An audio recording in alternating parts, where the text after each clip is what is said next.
Hi, Hazel. Hi, Shelley. So glad to be back and recording again. Me too. It's been a long time. Yeah. We were talking about spirituality and how people designate themselves as agnostic or atheist, or, they feel like they don't know, so why bother? Or spirituality is some sort of transcendent thing and not normal, or out of the norm, and so why bother? And I think it would be wonderful for you to explain why it's a good thing. Yeah. I think what we are doing has many facets, our taping, videoing. One of it is humanizing spirituality. Mm. You know, so much of the purpose has been to spiritualize humanity in the spiritual journey and all of that thing. And it is beautiful to awaken human beings to their potential, and open up, the greatness of who we are and the kingdom we are in. Yet spirituality has become almost abstract, elitist, hocus pocus, all kind of things that makes people hesitant about it, make people like, you're going to be a crazy man of God, or you're going to be, I don't know, Buddhist living in the Himalayas, and that, all of those things. And I don't blame them, because spirituality mostly presented that way, presented as if it is out of this realm, out of daily life, out of, it's something extra. And there is very little teaching about how to humanize spirituality, to bring it down from whatever elitism or whatever we have about it, and to see that it is a necessity. Mm. It is such a necessity for humanity to integrate their spirit, their potential. We are made of four major elements: mind, body, psyche, and being and spirit. Mm-hmm. And those four elements have to be balanced. And if we excessively use one aspect and not the others, then we are imbalanced. So once we integrate all of those things, then we create a harmony in our body, mind, psyche, spirit, and in our daily life. But somehow we left our inheritance, out of our daily life, and we don't know how to bring it and how to live it and how to enjoy it and how to utilize it in a really practical, beneficial way. So one theme is to humanize this spirituality, to bring it to an understandable way, and to see that spirituality is like air. We need to breathe.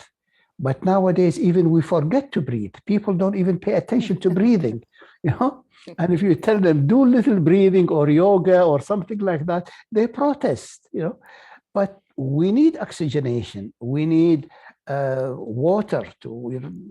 We need all those elements. And spirituality, to me, is really and one of the fourth element of our being. And it's also opening the door to huge potential of what we are and a kingdom we live in and we are not aware of. Mm. There is a huge, immense kingdom that Christ mentions it. He says, the kingdom of heaven, the heavenly kingdom is at hand. Mm. It's so close, but we are so busy, with our limitations or prejudices or you name it, whatever handicaps we have that takes us away from that potential. So spirituality means integrating source of energy, aliveness, because in the spirit, in the realm of being, in the realm of our essence, it's source of infinite abundant energy. And most of the time we are depending on our biological energy, wake up in the morning, pump iron, run, do all of those things. Yes, it's beautiful to keep the body in good shape, but how about sources of energy that are not just biological, It's good to increase our biological aliveness and energy, good diet, good exercise, all of those things. But that this body is not just made of biological elements. It's also made of spiritual elements. And in the spiritual field, you hear about there are chakra system. They produce energy of light and vibrancy and aliveness. And there are subtler energy system, the meridians, the chi energy, the orgone, all of this energy. Then there's subtler energy we call the lataif, subtle body energy. And there is even deeper than that. There's energy that are essential, substantial. And those energies of the spirit is more than giving you energy. It gives you the battery that can produce energy. It gives you the electricity that you can light up the light bulbs of your mind, of your centers, of your aliveness, of your organs. So spirituality is rich. And all of these manifestation or gradations of it comes even from something much more enchanting, comes from a source. And this source not only provide for us and provide for all existence, all the means it needs, aliveness, intelligence, gravity, all of the mechanism of creation comes from this source, but it is also resourceful. We can resource from source. We can become sorcerers, we can resource from source the beneficial aspect that can help us: energy, intelligence, love, warmth, steadfastness, solidity. These are all different kind of energies, or we call them essences. So to me, it's like resourcing them, bringing them to in our daily life will help us, for example, become more grounded, more enduring, more patient, especially now in this crisis time. We need this ability to ground, to relax, to expand, to be rooted. Then we also, like with all the gloom and doom nowadays, that's all over. We need also energy that refreshes the heart, that bring love and joy, that we can look at our children and we see the future shining through them, and the new generation, bring them the hope. So we need heart, we need love, we need joy, we need creativity. We need also that to come out of this limitation that we are now living in, whether political or, the media now is splitting the earth, east and west, and good and bad, and has funneled the vision of humanity to good and bad, good guys, bad guys, and creating enmity and destruction. We need an openness of mind to see that. Openness of mind means that we are all humans and we are all seeking the same things: love, care, prosperity, evolution, So we need all those elements: openness of mind, richness of heart, groundedness of belly centers. This doesn't come from biological resources.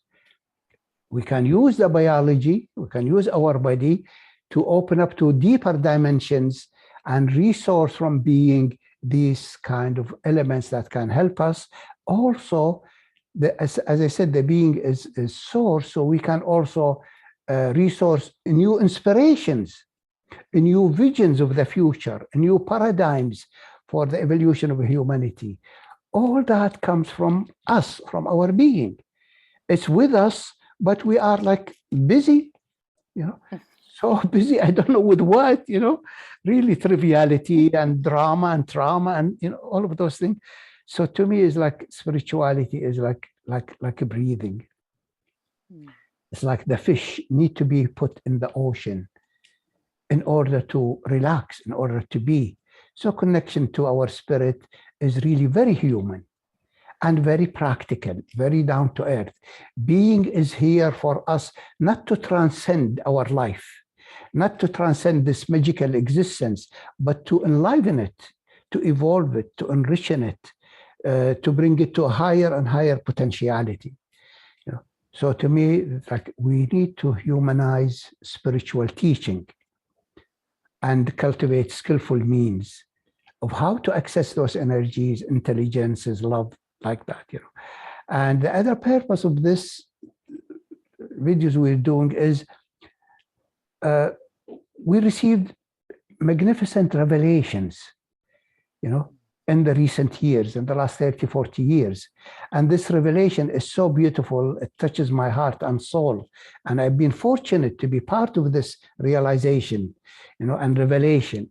And I want to reveal what is revealed to me.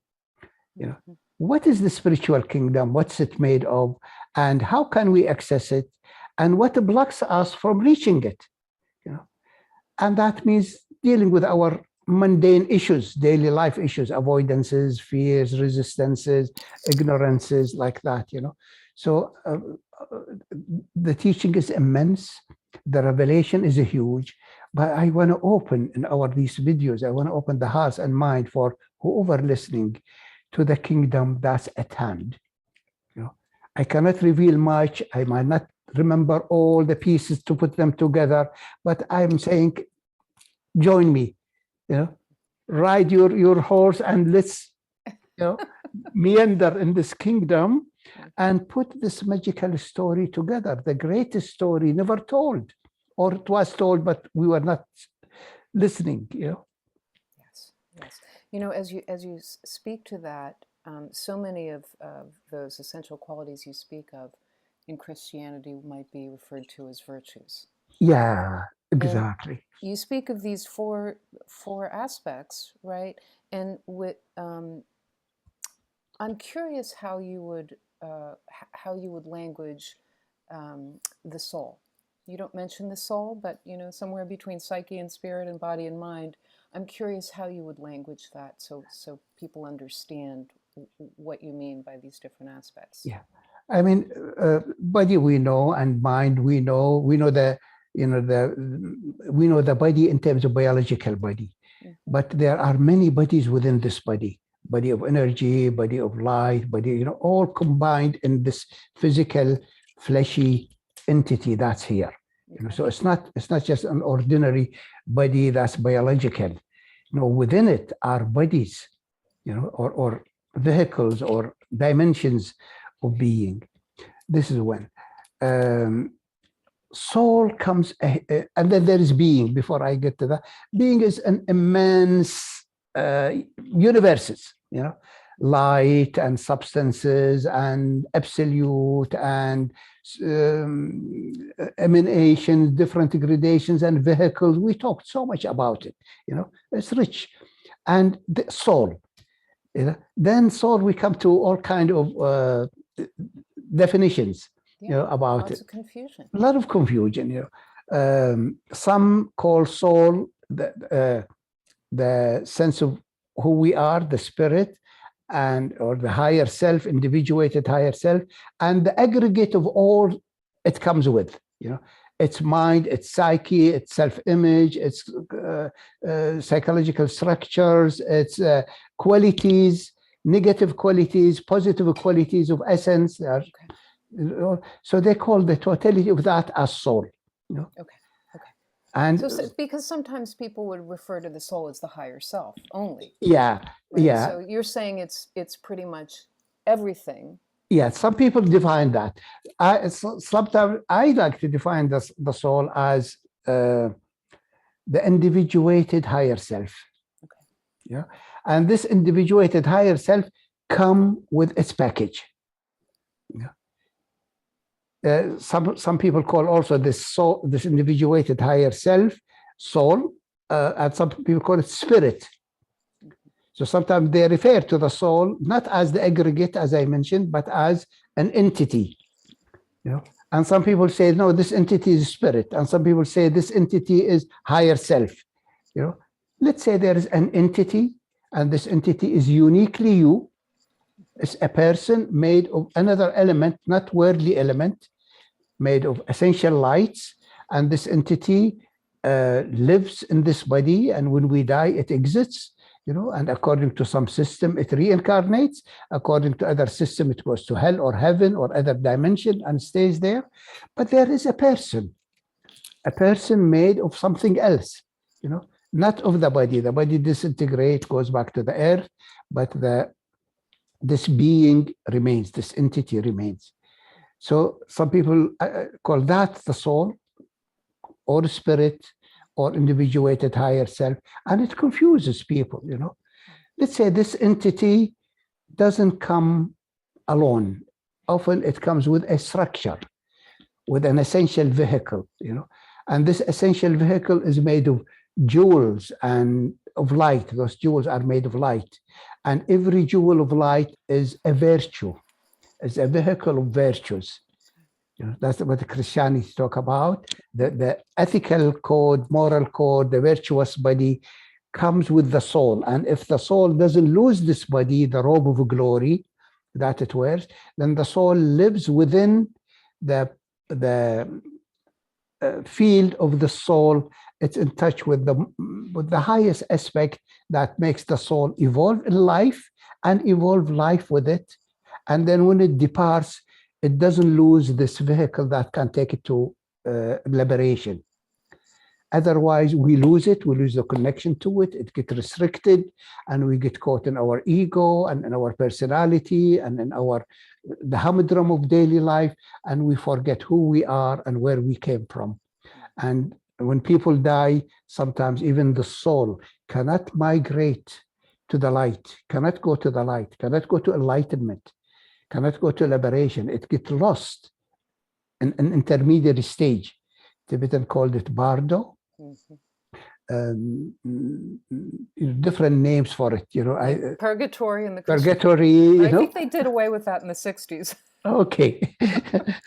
So it exists, a realm of lower active of hell and fear and anguish and terror, middle active of possibility of purification and evolution, higher active of bliss and closer to liberation, you know.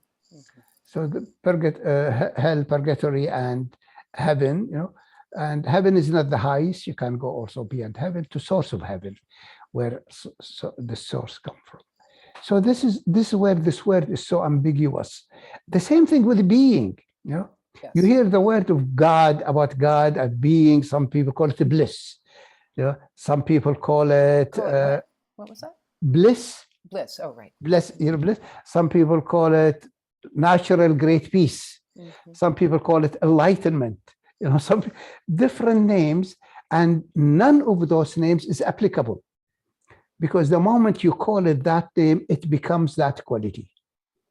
If you call it God, it becomes God. But it's not God. It's beyond God. God is only a stage. You know, if you call it source, it's only one aspect of it. If you call it fullness, it's also emptiness. If you call it emptiness, it's also fullness. If you call it light, it's dark. If you call it so, in this magical, nameless field, you know, the quantum field I like because it's very practical. Quantum field. It's a field of infinite potentiality. Many get lost in the spiritual field about enlightenment and what it is, and you know, what does that mean, and why should we seek it? So you hear so many teachings about enlightenment, about being, that has taken one, in Arabic we have the 99 names of Allah, took one aspect of the field and called it Allah. Some call it love, some call it peace, some call it silence, some call it, these are all emanations of this magical source, magical being, you know. But it's really quantum field, it's scientific, it's really can be detected. By time they will measure it, they will detect it. By time they will know how we are creating from it, you know. They want to go just to the nitty-gritty of everything, you know, which they will reach it, how it functions. But it's simple. It's a field that functions by speech and by intention and action. You do action, you activate the field. You speak, you activate the field, you know, by the logos, you know. Intend, you activate the field. You create waves in this field. Watch out what you think of, watch out what you intend, watch out, you know, what you say, because you're creating realities in your mind and your energetic field, you know, because this field is very pliable. You say it, it becomes. Be it, and it becomes. So once we understand this magical reality we live in, we can function more practically. Our mind will open to our humanness. You know, we don't go kill the others because we call them bad names and we kill them. You know, you see? And when we kill, their mothers will be torn to pieces. Their heart will be torn to pieces, whether he is Russian, Ukrainian, whatever. We stop demonizing. We open our heart to our shared humanness. We open our heart to our love, and this is to be spirituality. Very practical, very caring, very down to earth, and we need to have a new culture, a new education, new revolution. To bring us back to our ancient heritage. That's with us, but we are oblivious to it. So spirituality to me is not like an escapism or being enlightened and being relieved from suffering. There is no such thing as relief from suffering. Suffering is an integral part of reality. There is no end to suffering. There is end to pathological suffering. The pathological suffering that we are causing now, bombs and killing and aggression, that we need to end. But if one of my beloveds die or suffers, I suffer. This is human. I don't want to lose my humanness by becoming enlightened, transcendent. If I am in the field, nothing touches me. But that's not humanness yet. Well, I think what you're speaking to is a big confusion. This whole idea of, well, I'm not attached. People kind of dip their toes into the Buddhist field and they say, well, non-attachment. Yes. Well, it's not really non-attachment. It's attachment to outcome. Yes. That is the cause of suffering, right? Yes. And attachment to non-attachment. Yes, exactly. And what you're speaking to really brings down the loftiness of the spiritual path to speech, action, and intention. Mm-hmm.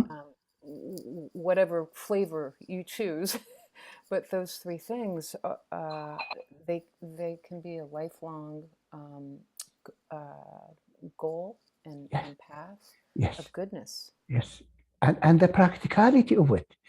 Like I deal with many clients, and some of them have physical sufferings. Like some of them suffer from, for example, fatigue, chronic fatigue syndrome.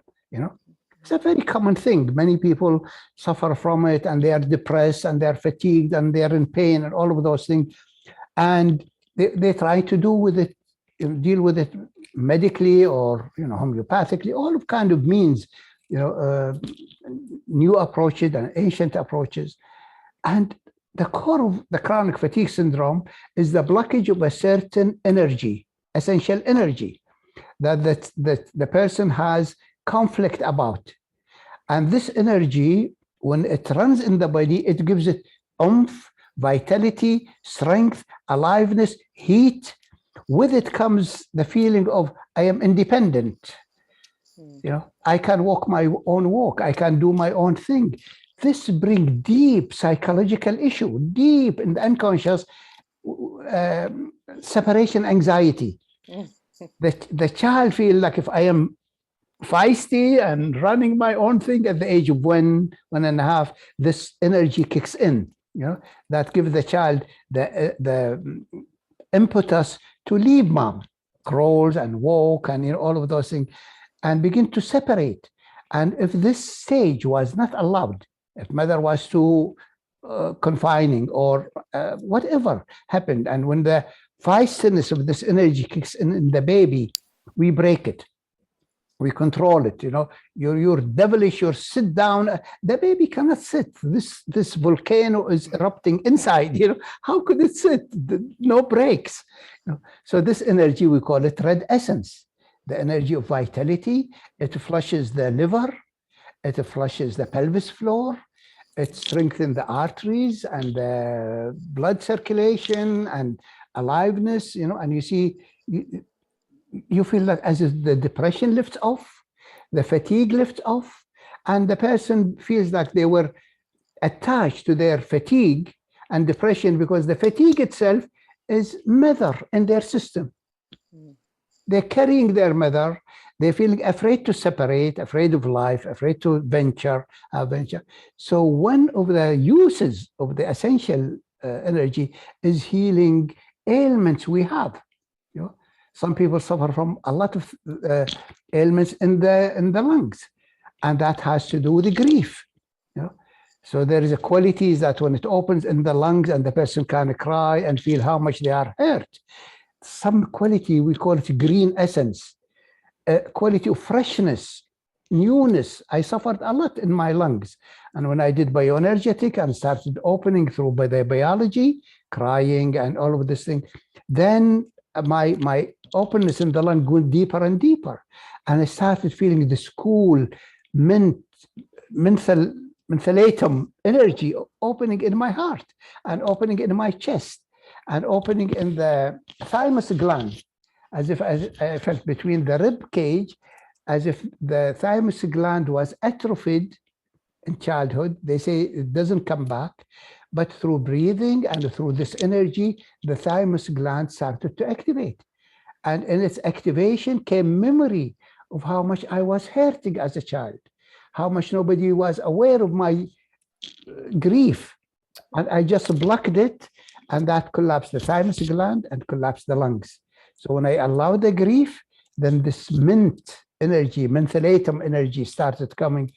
My lungs really improved immensely. Wow.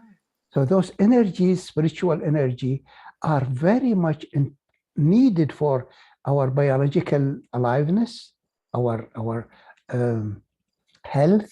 You know, so it's for our mind, for our heart, for our psyche, for our soul, and for our body. You know, so spirituality is not like, yes, I am in the red energy and I am superhero, I don't know where. No, I am out of my depression. You know? It's not like I become green and I become the green angel and I don't know. I become, my lungs are open, thymus gland is open, my immune system is getting better. You know, they are very, very practical substances that can help. It's really beautiful.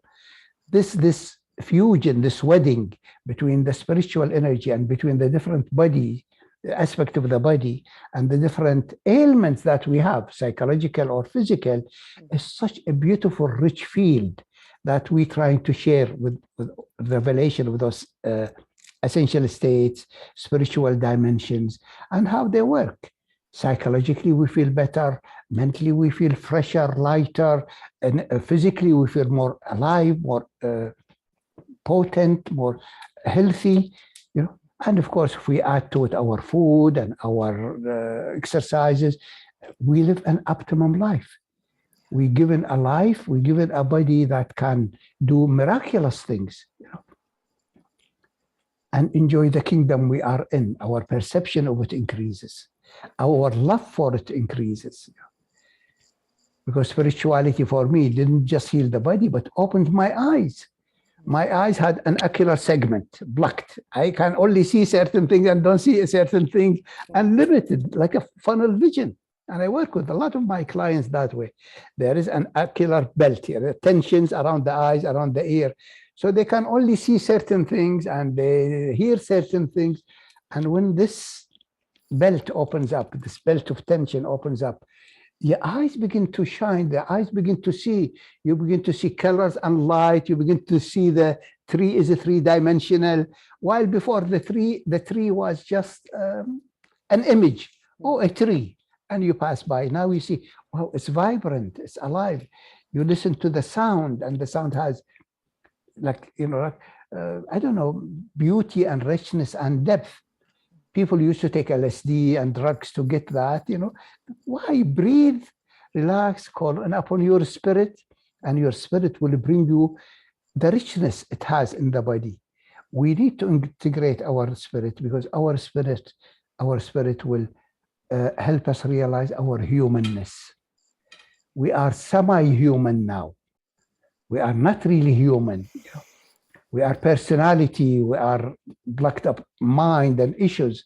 And when our spirit and essence come, we become more human.